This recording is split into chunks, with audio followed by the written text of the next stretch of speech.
আপনি কি কখনো ভেবে দেখেছেন কেন কিছু মানুষ খুব সহজেই তাদের লক্ষ্যে পৌঁছে যায় আর বাকিরা হাজারো চেষ্টা করেও পিছিয়ে থাকে?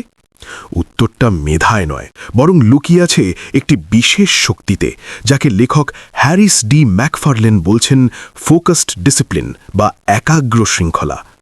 আজ আমরা আলোচনা করব এই অসাধারণ বইটি নিয়ে, যা আপনার কাজের ধরন এবং জীবন দেখার দৃষ্টিভঙ্গি বদলে দেবে। চলুন শুরু করা যাক।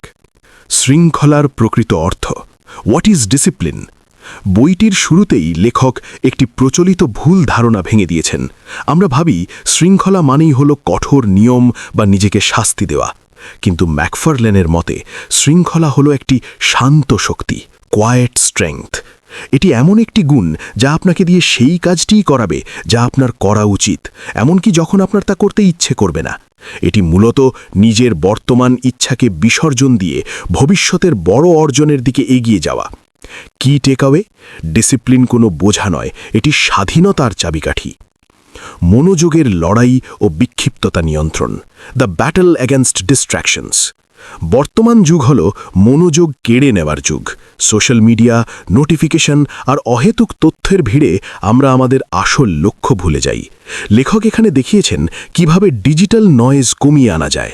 তিনি পরামর্শ দিয়েছেন প্রতিদিনের সবচেয়ে গুরুত্বপূর্ণ কাজটি দিনের শুরুতেই শেষ করতে, যখন আমাদের মস্তিষ্কের ফোকাস করার ক্ষমতা সবচেয়ে বেশি থাকে।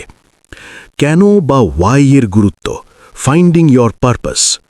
মোটিভেশন বা অনুপ্রেরণা হল দেশলাইয়ের কাঠির মতো, এটি দ্রুত জ্বলে আবার দ্রুত নিভে যায়। কিন্তু আপনার যদি একটি শক্তিশালী কেন বা কারণ থাকে, তবে আপনার শৃঙ্খলা হবে দীর্ঘস্থায়ী। ম্যাকফারলেন বলেছেন, যখন মোটিভেশন কাজ করবে না, তখন আপনার উদ্দেশ্য বা ওয়াই আপনাকে বিছানা থেকে টেনে তুলবে। আপনি কেন এই লক্ষ্যটি অর্জন করতে চান, সেটি পরিষ্কার হওয়া জরুরি। ছোট ছোট পদক্ষেপের শক্তি, কনসিস্টেন্সি ওভার ইন্টেন্সিটি। অনেকেই শুরুতে খুব জোশ নিয়ে কাজ শুরু করে, কিন্তু কয়েকদিন পর ছেড়ে দেয়। বইটির এই অধ্যায়ে লেখক ধারাবাহিকতার ওপর জোর দিয়েছেন। একদিনে 10 ঘন্টা কাজ করার চেয়ে প্রতিদিন 1 ঘন্টা করে সুশৃঙ্খলভাবে কাজ করা অনেক বেশি ফলদায়ক। একেই বলা হয় কম্পাউন্ডিং এফেক্ট। ছোট ছোট সঠিক সিদ্ধান্তগুলো সময়ের সাথে সাথে বিশাল সাফল্যে পরিণত হয়। ব্যর্থতা ও প্রত্যাখ্যান মোকাবিলা, ওভারকামিং রিজেকশন। সাফল্যের পথে বাধা আসবেই।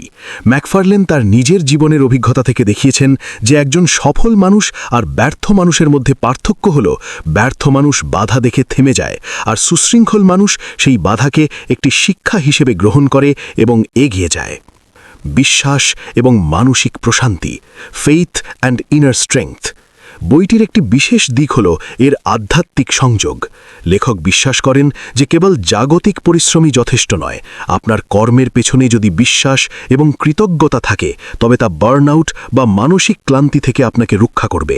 আপনার উচ্চাকাঙ্ক্ষা যেন আপনার মানসিক প্রশান্তি কেড়ে না নেয়, সেদিকেও লক্ষ্য রাখতে বলেছেন তিনি। সবশেষে হ্যারিস ডি ম্যাকফারলেনের বার্তাটি খুব সহজ: শক্তিশালী শুরু করুন, স্থির থাকুন এবং শেষ পর্যন্ত লড়ে যান।